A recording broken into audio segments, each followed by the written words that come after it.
श्री शिवाय नमस्तु भयम। दोस्तों, आप सभी लोग जानते हैं कि 14 जुलाई 2024 के दिन यहां पर आषाढ़ महीने का गुप्त नवरात्रि रविवार अष्टमी तिथि पड़ रही है।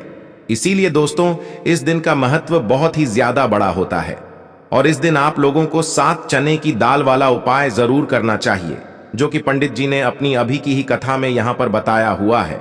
तो दोस्तों, इस उपाय को आपको कैसे करना है, कब करना है, कहां पर करना है और उपाय को करते समय आपको किन किन बातों का ध्यान रखना है, ये सारी जानकारी हम आपको इस वीडियो में देंगे। तो चलिए दोस्तों, उपाय को शुरू करते हैं। देखिए, यह दिन इतना खास होता है, इतना महत्वपूर्ण होता है। देखा गया है कभी कभी बड़े बड़े पूजा पाठ अनुष्ठान से जो मनोकामना पूर्ण नहीं होती है, वह 14 जुलाई 2024 आषाढ़ महीने का गुप्त नवरात्रि रविवार अष्टमी तिथि के दिन एक छोटे से उपाय करने से ही आपकी मनोकामना पूर्ण हो जाती है। और बहुत सारे लोगों ने इस उपाय को किया भी है और उनको इस उपाय को करने का फल भी जरूर मिला है। अगर आप लोग भी इस उपाय को 14 जुलाई 2024 आषाढ़ महीने का गुप्त नवरात्रि रविवार अष्टमी के दिन करना चाहते हैं, तो आप इस उपाय को पहले अच्छे से समझ लेना, सुन लेना, उसके बाद करना। आपको इस उपाय का फल जरूर मिलेगा। और इस उपाय को करने से आपके घर में चाहे किसी भी प्रकार की दुख और समस्या क्यों ना चल रही हो, आपको उसका कारण भी नहीं पता है कि भाई यह समस्या किस कारण से चल रही है, उसका कुछ भी कारण हो सकता है। जैसे पितृदोष हो सकता है या किसी भी तरह का मंगल दोष भी हो सकता है, और भी बहुत तरह के दोष होते हैं, कुछ भी हो सकता है। पर आपको इस उपाय को करने के लिए अपने दोष को पता लगाने की भी जरूरत नहीं है। 14 जुलाई 2024 आषाढ़ महीने का गुप्त नवरात्रि रविवार अष्टमी के दिन इस 7 चने की दाल वाला उपाय को आप लोगों को कर लेना है। दोस्तों, अब हम समझते हैं इस वाले उपाय को हमें करना किस समय है। तो सबसे पहली बात दोस्तों, हम समझते हैं कि यह 7 चने की दाल वाला उपाय करना किसको है। तो देखिए, यहां पर सीधी सी बात है कि यह 7 चने की दाल वाला उपाय जो उपाय है, यह किस लिए किया जा रहा है। यह मनोकामना को पूर्ण करने के लिए किया जा रहा है, या आपके जीवन में जो दुख और परेशानियां हैं उनको दूर करने के लिए किया जा रहा है, या आपका कोई बड़ा काम है जो कि नहीं हो पा रहा है, आप उसके लिए इस उपाय को कर सकते हो। तो सीधी सी बात यह है कि आप अपनी किसी भी प्रकार की मनोकामना के लिए इस वाले उपाय को कर सकते हो। तो यह उपाय वह व्यक्ति कर सकता है जिस व्यक्ति को अपनी किसी भी प्रकार की मनोकामना भगवान शिव जी से पूर्ण करवानी हो। और अगर कोई भी माताएं बहनें जो है अपने घर की सुख और शांति के लिए, घर में धन समृद्धि को बढ़ाने के लिए वाला उपाय करना चाहती हैं, तो घर की जो बड़ी माताएं बहनें होंगी वह इस 7 चने की दाल वाला उपाय को विशेष रूप से करें। क्योंकि माताएं बहनें घर की लक्ष्मी होती हैं, और जब घर की लक्ष्मी कोई विशेष उपाय करती है तो उसका फल ही बहुत जल्दी मिल जाता है और बहुत बड़ा होकर मिलता है। अन्यथा इस उपाय को कोई भी व्यक्ति कर सकता है, चाहे वह बड़ा हो, चाहे वह छोटा हो, चाहे वह बच्चा हो। जिस व्यक्ति को यह 7 चने की दाल वाला उपाय समझ आ गया, वह व्यक्ति इस 7 चने की दाल वाला उपाय को आषाढ़ महीने का गुप्त नवरात्रि रविवार अष्टमी के दिन जरूर करें, क्योंकि उसको इस उपाय को फल बहुत ही जल्दी मिल जाएगा। क्योंकि 14 जुलाई 2024 आषाढ़ महीने का गुप्त नवरात्रि रविवार अष्टमी तिथि के दिन भगवान शिव जी बहुत आसानी से प्रसन्न हो जाते हैं। तो आइए अब हम समझते हैं कि इस 7 चने की दाल वाला उपाय को आपको करना कैसे है और इस उपाय को करने का जो समय है वह क्या है। तो देखिए, इस 14 जुलाई 2024 आषाढ़ महीने का गुप्त नवरात्रि रविवार अष्टमी तिथि के दिन किए जाने वाले यह 7 चने की दाल वाला जो उपाय है, यह मुख्य रूप से सुबह के समय होगा। किस समय होगा? सुबह के समय होगा। आपको कोशिश यही करनी है कि सुबह के समय हम इस 7 चने की दाल वाला जो उपाय को कर लें। पर किसी कारणवश अगर आप सुबह इस उपाय को ना कर पाओ, आपको कहीं काम से जाना हो या किसी और काम की वजह से आप उपाय को ना कर पाओ, तो आपके पास फिर दूसरा मौका रहेगा, जो कि शाम के समय का रहेगा, प्रदोष काल का रहेगा। अब भाई, प्रदोष काल का समय भी एक बहुत ही लोगों के मन में प्रश्न बन जाता है कि भाई यह समय होता कब है, कितने बजे से लेकर कितने बजे यह समय होता है, ताकि हमें उपाय के लिए जो है करने का समय पता लग जाए। तो हम आपको बता दें, प्रदोष काल का जो एक समय होता है, शाम का समय, वो होता है शाम के 6 बजे से लेकर शाम के 7 बजे के बीच का। इस समय के बीच में आप उपाय को करेंगे तो आपको उस उपाय का जरूर फल मिलेगा। तो शाम के 6 बजे से लेकर शाम के 7 बजे के बीच में आप लोग इस 7 चने की दाल वाला जो उपाय को कर सकते हो। तो भैया बहुत सारे लोग यहां पर यह प्रश्न भी जरूर करेंगे कि भाई हम तो नौकरी पर जाते हैं, हम अपनी ड्यूटी पर जाते हैं और आने में हमें देर हो जाती है, तो उस जगह पर हमें क्या करना चाहिए? तो देखिए, उन लोगों को भी टेंशन लेने की जरूरत नहीं है। अगर आप लोग इस उपाय को शाम के समय प्रदोष काल में कर रहे हैं और अगर आप आने में देरी भी हो जाती है, आपको आने में 7 बजे तक आप नहीं पहुंच पाते हो, तो भाई आप 7 या रात 8 बजे तक भी अगर उपाय को करोगे तो भी चल जाएगा। और अगर इससे भी थोड़ा देर हो जाती तो भी आप उपाय को कर सकते हो, क्योंकि 14 जुलाई 2024 आषाढ़ महीने का गुप्त नवरात्रि रविवार अष्टमी तिथि का दिन है। यह दिन बहुत ही कम आता है पूरे साल भर में, इसलिए जब आपको मौका मिल जाए, जब आप इस उपाय को जरूर कर लेना। कोई भी उपाय हो आप कभी भी कर सकते हो। गुप्त नवरात्रि रविवार अष्टमी के दिन बस कोशिश करना कि समय के थोड़ा मतलब अंतर्गत ही कर लो, पर किसी कारणवश अगर ना कर पाओ तो फिर आप थोड़ा देरी से भी कर सकते हो, आपको उपाय का फल जरूर मिलेगा। पूज्य गुरुजी ने कहा कि जब भी आषाढ़ महीने का गुप्त नवरात्रि रविवार के दिन अष्टमी तिथि पड़े तो आपको सिर्फ 7 चने की दाल शिवलिंग के ऊपर समर्पित कर देना है। इससे आपके जीवन में अगर धन वैभव की समस्या चल रही है, अगर आप रुपए पैसों के लिए बहुत ज्यादा परेशान रहते हैं, आर्थिक तंगी चल रही है, कई बार आप प्रयास बहुत करते हैं, मेहनत बहुत करते हैं, लेकिन आपको धन प्राप्त नहीं हो पाता है, आप मेहनत करने के बावजूद भी सफल नहीं हो पाते हैं, आप अपने व्यापार में असफल हो जाते हैं, नौकरी करने के प्रयास में असफल हो जाते हैं, किसी भी कार्य में अगर आप असफल हो रहे हो या फिर आपको धन की हानि हो रही हो, तो गुरुजी ने कहा कि आपको यह छोटा सा उपाय इस आषाढ़ महीने का गुप्त नवरात्रि रविवार अष्टमी तिथि की तिथि में जरूर करना चाहिए। तो चलिए जानते हैं इस विशेष उपाय के बारे में, लेकिन उससे पहले एक प्रार्थना, अगर आप चैनल पर नए हैं तो कृपया चैनल को सब्सक्राइब अवश्य कर लें। आज का यह वीडियो बहुत ही खास होने वाला है, क्योंकि गुप्त नवरात्रि रविवार की अष्टमी तिथि की तिथि में किए जाने वाले 3 विशेष उपाय आज आपको इस वीडियो में बताए जाएंगे। यह उपाय आप अपनी समस्या के अनुसार कर सकते हैं। इन उपायों में आपको धन प्राप्ति के उपाय बताए जाएंगे, आपकी मनोकामना पूर्ति के उपाय बताए जाएंगे, जीवन में किसी भी प्रकार के संकट चल रहे हैं, समस्याएं चल रही हैं, तो उनको दूर करने के उपाय बताए जाएंगे। चलिए जानते हैं पूज्य गुरुजी द्वारा बताए गए सबसे पहले और सबसे खास उपाय के बारे में।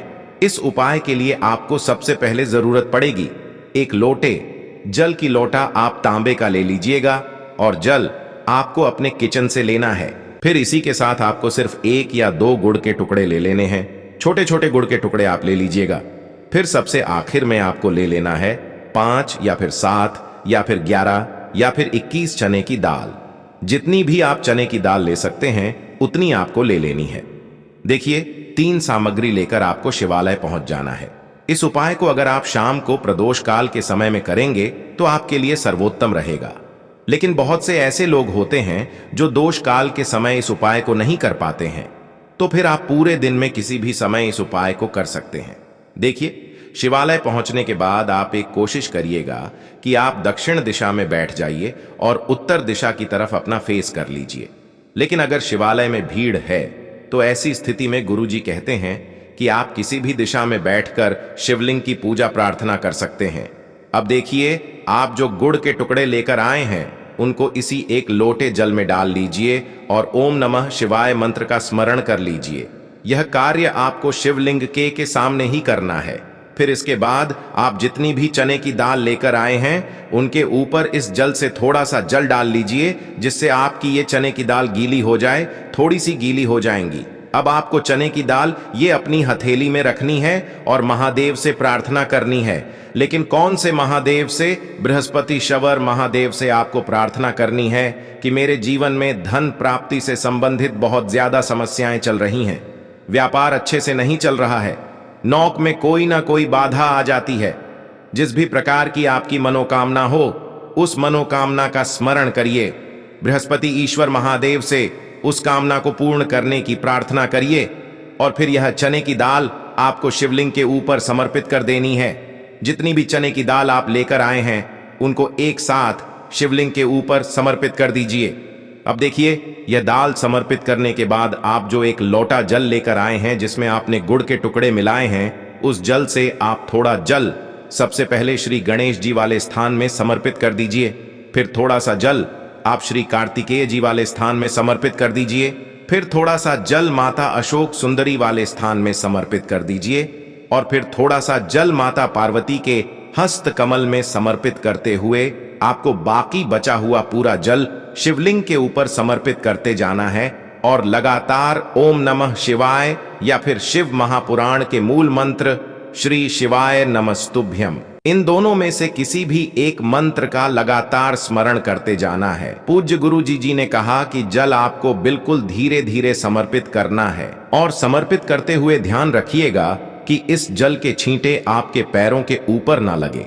फिर उसके बाद वहीं शिवलिंग के सामने बैठकर बृहस्पति शवर महादेव से प्रार्थना करते हुए आपको वापस अपने घर आ जाना है। पूज्य गुरु जी ने कहा कि गुप्त नवरात्रि रविवार के दिन, अष्टमी तिथि के दिन अगर हम लोग चने की दाल वाला कोई भी उपाय शिवलिंग के सम्मुख करते हैं तो इससे हमें महादेव तथा भगवान नारायण की एक साथ कृपा प्राप्त होती है। तो दोस्तों, यह विशेष उपाय आप जरूर करिएगा। अब जानते हैं गुरुजी द्वारा बताए गए दूसरे खास उपाय के बारे में। यह उपाय भी आपकी किसी भी परेशानी से आपको बाहर निकालने के लिए है तथा आपको सफलता प्राप्त कराने के लिए है। इस उपाय के लिए आपको सिर्फ 2 सामग्री लेनी है। पहली तो आपको एक लोटा जल लेना है और दूसरा थोड़ा सा आपको पीला चंदन लेना है। पीले चंदन में थोड़ा सा जल मिला लीजिए और इसे एक लेप की तरह तैयार कर लीजिए और ये दोनों सामग्री लेकर आपको शिवालय पहुंच जाना है। देखिए, शिवालय पहुंचने के बाद सबसे पहले आप जो चंदन लेकर आए हैं उस चंदन को अपनी अनामिका उंगली में लगाइए और सबसे पहले श्री गणेश जी वाले स्थान पर एक बिंदी यानी एक टीकी रख दीजिए। फिर दोबारा थोड़ा सा चंदन लगाइए और श्री कार्तिकेय जी वाले स्थान पर एक बिंदी यानी टीकी रख दीजिए। फिर तीसरे नंबर पर आप माता अशोक सुंदरी वाले स्थान पर एक बिंदी लगाइए और ओम नमः शिवाय मंत्र का स्मरण कर लीजिए। फिर चौथे नंबर पर आप जलाधारी की सबसे आगे वाले स्थान पर एक बिंदी लगाइए और ओम नमः शिवाय मंत्र का स्मरण कर लीजिए। फिर 5वें नंबर पर आप माता पार्वती के हस्त कमल में एक बिंदी लगाइए और ओम नमः शिवाय मंत्र का स्मरण कर लीजिए। फिर 6ठे नंबर पर आप शिवलिंग का जो पीछे वाला स्थान होता है, जलाधारी के बिल्कुल अपोजिट साइड वाला, वहां पर एक बिंदी लगाइए और ओम नमः शिवाय मंत्र का स्मरण कर लीजिए। और आपको एक बार केवल उंगली नहीं डुबो है चंदन में, बल्कि एक बार गणेश जी वाले स्थान पर लगाइए, फिर दोबारा उंगली चंदन में डुबोइए, फिर दूसरे स्थान पर लगाइए, फिर दोबारा चंदन में डुबोइए। हर बार आपको उंगली चंदन में डुबो है और फिर उसके बाद ही लगाना है। इसके बाद सबसे आखिर में आप शिवलिंग के ऊपर एक बिंदी लगा दीजिए और ओम नमः शिवाय मंत्र का स्मरण कर लीजिए। इन 7 स्थान पर आपको यह बिंदी लगाते हुए 7 बार ओम नमः शिवाय मंत्र का स्मरण कर लेना है। इसके बाद आप जो एक लोटा जल लेकर आए उसको धीरे धीरे समर्पित करते हुए ओम नमः शिवाय या श्री शिवाय नम शुभम मंत्र का स्मरण करिए। उसके बाद अपनी सफलता के लिए, अपनी मनोकामना के लिए महादेव से प्रार्थना कर लीजिए और फिर वापस अपने घर आ जाइए। अब जानते हैं पूज्य गुरुजी द्वारा बताए गए सबसे आखिरी उपाय के बारे में। यह उपाय भी आपकी मनोकामना को पूर्ण करने के लिए है। इस उपाय के लिए भी आपको एक लोटा जल ले लेना है, साथ ही साथ आपको एक बेलपत्र ले लेनी है। अगर आपके पास बेलपत्र नहीं है तो शिवलिंग के ऊपर चढ़ी हुई बेलपत्र को उठाकर जल से शुद्ध करके फिर आप उसका भी इस्तेमाल कर सकते हैं। बस आपको हमेशा ध्यान रखना होता है कि यह बेलपत्र कहीं से भी कटी फटी नहीं होनी चाहिए। फिर सबसे आखिर में आपको थोड़ा सा शहद ले लेना है। थोड़ा सा 2-4 बूंद आप शहद ले लीजिए और अब यह सारी सामग्री लेकर आपको शिवालय पहुंच जाना है। इस उपाय को भी आप पूरे दिन में किसी भी समय कर सकते हैं। देखिए, यह उपाय भी आपकी मनोकामना को परिपूर्ण करने के लिए है, धन प्राप्ति के लिए है, व्यापार के लिए है, नौकरी के लिए है। कोई भी विशेष मनोकामना है तो उसको पूर्ण करने के लिए है। अब देखिए, शिवालय पहुंचने के बाद सबसे पहले आप जो एक बेल पत्र लेकर आए हैं, बेल पत्र की 3 पत्तियां जिस स्थान पर जुड़ी रहती थी हैं उसी स्थान पर आपको यह शहद लगा देना है। 1 बूंद शहद या 2 बूंद शहद जो आप लेकर आए हैं उसको अपनी अनामिका उंगली में लगाइए और इस शहद को आप बेलपत्र की जो तीनों पत्तियां होती हैं उस तीनों पत्तियों का जो मिलन बिंदु होता है, जहां पर तीनों पत्तियां मिलती हैं, उस स्थान पर आपको ये थोड़ा सा शहद लगा देना है और फिर इसी स्थान पर आपको पकड़ लेना है। जिस स्थान पर आपने शहद लगाया है उसी स्थान पर आप पकड़ लीजिए और इस बेलपत्र को आप शिवलिंग के ऊपर समर्पित कर दीजिए। आपकी जो भी मनोकामना है उस मनोकामना का स्मरण करिए, महादेव से उस मनोकामना को पूर्ण करने की प्रार्थना करिए और फिर यह बेलपत्र आपको शिवलिंग के ऊपर समर्पित कर देनी है। ध्यान रखिएगा, बेलपत्र की जो चिकनी साइड का हिस्सा है वो शिवलिंग में टच करेगा और बेलपत्र की डंडी जलाधारी की तरफ रहेगी। इसके बाद आप जो एक लोटा जल लेकर आए हैं उसको धीरे धीरे इसी बेलपत्र के ऊपर समर्पित करते जाइए और लगातार ओम नमः शिवाय या फिर श्री शिवाय नमस्तुभ्यम, इन दोनों में से किसी भी एक मंत्र का स्मरण करते जाइए। पूज्य गुरुजी ने कहा कि जल आपको इतने धीरे समर्पित करना है कि जल समर्पित करते हुए आप कम से कम 11 बार ओम नमः शिवाय मंत्र का स्मरण जरूर कर लें। फिर इसके बाद जो जलाधारी से जल नीचे गिर रहा है उसको तो थोड़ा सा अपनी हथेली में लीजिए और अपनी दोनों नेत्रों के ऊपर यानी अपनी दोनों आंखों के ऊपर इस जल को लगा लीजिए। गुरुजी कहते हैं कि गुप्त नवरात्रि रविवार अष्टमी तिथि के दिन किए जाने वाला यह उपाय आपके सोए हुए भाग्य को चमकाने के लिए है, आपकी रूठी हुई किस्मत को बदलने के लिए है। इसलिए इस रविवार अष्टमी तिथि के दिन आप इस उपाय को जरूर करिएगा। पूज्य गुरुजी, इन 3 उपायों में से कोई भी एक उपाय अगर कोई व्यक्ति आषाढ़ महीने का गुप्त नवरात्रि रविवार अष्टमी तिथि में कर लेता है तो उसकी बड़ी से बड़ी मनोकामना महादेव की कृपा से परिपूर्ण हो जाती है और उसको भी धन वैभव संपदा की प्राप्ति होती है। तो दोस्तों, ये थे पूज्य गुरुजी द्वारा बताए गए कुछ बहुत ही खास उपाय। अगर आपको जानकारी अच्छी लगी हो तो वीडियो लाइक करिएगा। मिलते हैं फिर एक नए वीडियो के साथ। श्री शिवाय नमस्तुभयम।